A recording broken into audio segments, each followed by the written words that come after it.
Hello everyone, this is Natalia Rincon, your favorite research and development associate at Nomad Capitalist, and today I am here to tell you about a Caribbean island that perhaps doesn't offer citizenship by investment, but it is definitely a great option when it comes to planting that flag in Central America, having that backup residence permit, a great location to have vacation with your family, potentially a good investment or a good return of investment, and who knows, one day even give you citizenship.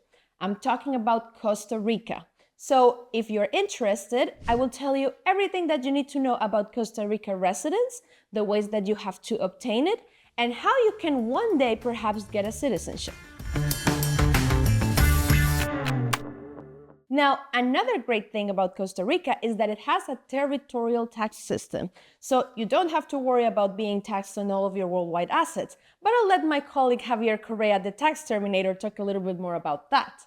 On this video, I want to focus more on how you can immigrate or what options you have in order to get a permanent or a legal resident status in Costa Rica. So, of course, as I always start out, we have the financial contribution options, whereby when you can prove certain income or when you make a certain type of investment, you can get that residence permit.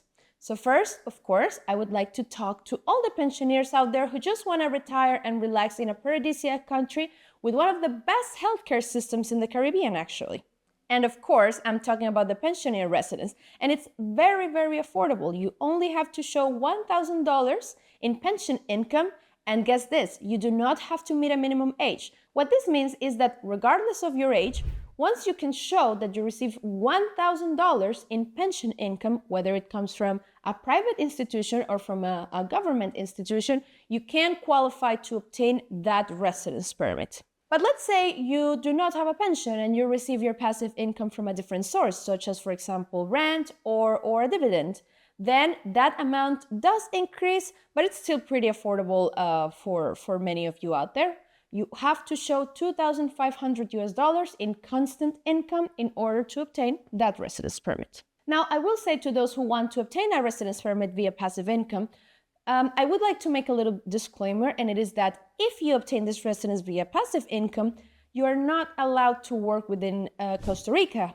Ideally, you have enough funds to sustain yourself throughout your period of stay there without performing any paid activities. Now, let's say that you're an investor and you actually want to conduct a business inside of Costa Rica and potentially earn some profits and see your capital grow. Well, in that case, you have the option of the investor residence, which is actually one of the cheapest options of residence that are out there, whereby you only have to invest $150,000 in immovable assets subject to registration. But what is this? Well, it goes from real estate to securities to company shares, or even, of course, incorporating your own company within the country. Now, of course, one of the most popular options is real estate or tourism projects. The reason why is because, as I mentioned, Costa Rica has an ever-growing tourism industry. So, for example, you can buy this property and have it as a vacation home, and then you can rent it out for the rest of the year. Because guess what? You only really have to be physically present in Costa Rica for at least 1 week per year in order to obtain that temporary residence. So if you want to combine a potentially profitable investment with a nice vacation home, then Costa Rica is definitely a place for you. Now, let's say that you have a more ecological kind of purpose and you want to maintain, of course, that biodiversity that ultimately powers the world, right? Costa Rica has a very, very interesting option whereby you actually invest $100,000 in a reforestation project. This is amazing in the sense of you are actually investing your money in a project that will maintain the biodiversity and the forests of this country, but you do not have to keep that investment there forever, of course. You can invest in a project and you have to maintain those funds there for at least 3 years, depending on your objectives. But ultimately, if in a few years you want to withdraw or you want to get your money back, you're perfectly free to do so, so long as you do things right. Last but not least, I do want to make an honorable mention to the work residence. The reason why is because, as I mentioned before, Costa Rica has one of the best healthcare systems in the Caribbean, And there are many medical practitioners and medical professionals that go and perform their services in Costa Rica. So it is a very popular option. And I have personally seen clients that have gone through their plans at Nomad Capitalist that have gone there for this purpose. So it doesn't matter if you are a doctor or if you have any other sort of profession, so long as you have a job offer within Costa Rica, this is definitely also an option for you, which will actually allow you to make a profit and work within the country. Now let's talk about bringing your family. So what are some of the dependents that you can add to your application? Well, first of all, of course, you have your spouse, then you have your children. If they are below 18 years old, you can always include them, but you can actually include them up to when they're 25 years old, so long as they are unmarried and dependent on you. Also, Costa Rica accepts any siblings that you may have that are under 18 years old.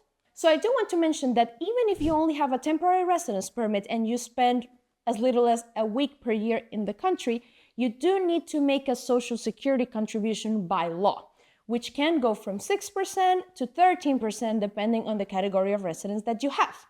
And then you also have to factor in the contributions to Social Security that you need to make for your dependents, which can actually be a lot higher and go from 15 to even 20%. So when we are assisting our clients with their plans to obtain a Costa Rica residence, we definitely advise them to, of course, have these funds aside in order to comply with this requirement. Now, let's talk about the next steps. Okay, you have already obtained your temporary residence.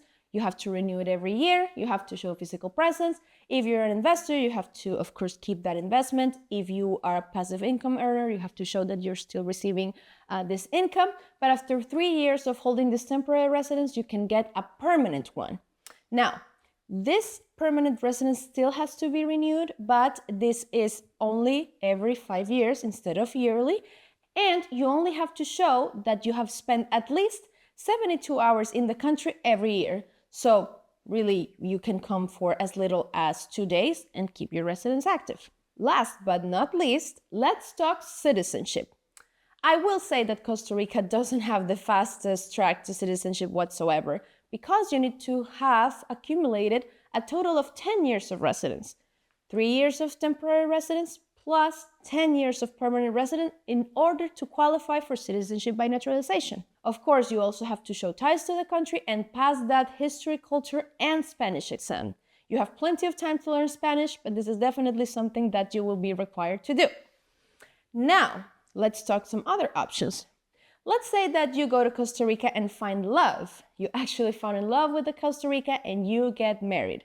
Well, in that case, you can apply for citizenship in as little as 2 years, which of course shouldn't be your main goal, but who knows, maybe you will get love and a passport. So there you have it, folks. If you're interested in that more laid-back kind of lifestyle combined with a very nice Caribbean weather, but still get that great access to healthcare and a territorial tax system, then Costa Rica is definitely up there in the list of options. So if you want to find out more about how we can help you plant flags all around the world, then you can go to nomadcapitalist.com/apply and apply to become our client. Don't forget to like, share, and subscribe to our YouTube channel, and I'll see you in the next video.